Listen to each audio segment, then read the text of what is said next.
Okay, so picture this, a motel room in Philadelphia, not a studio, not a podcast set with mood lighting and a fancy microphone arm, a motel room. And in that room you've got three people who on paper should never be in the same building together, let alone the same room. You've got Hunter Biden, son of a former president. You've got Nick Fuentes, far-right streamer, a guy whose name basically triggers a group chat argument the second you type it. And standing between them trying to keep the peace, you've got Andrew Callaghan, the Channel 5 guy, the one who built his whole career walking into chaos with a camera and showing that he could come out of it with something watchable. According to TMZ, this actually happened this past Sunday and it did not stay calm the whole time. So here's the setup, because the how did this even happen part is honestly the most interesting piece of it. Fuentes reportedly reached out to Callaghan's team himself, not the other way around. He wanted to sit down where he could, in his words, clarify some of the misconceptions people have about him and show how his views have supposedly evolved. Meanwhile, Callaghan and Hunter were apparently already cooking up something together, and once Fuentes came knocking, Callaghan's camp folded him into it. So you end up with this three-way fusion nobody scheduled on purpose, it just sort of assembled itself. The pitch, according to those close to the situation, was simple.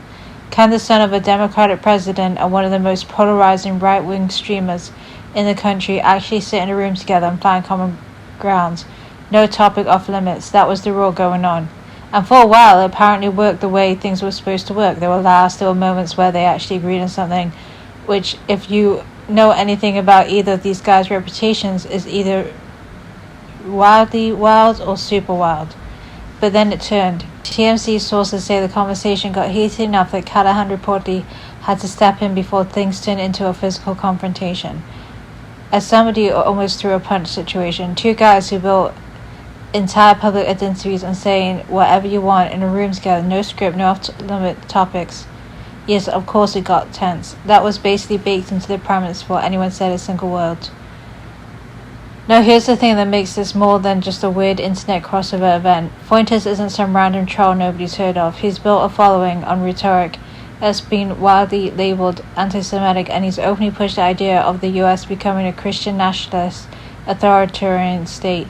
That's not a straight internet rumor, that's the actual reputation that follows him into every room he walks into.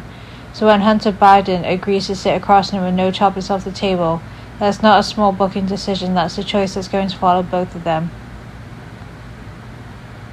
So why would either of them agree to this in the first place? Honestly, attention works both ways here.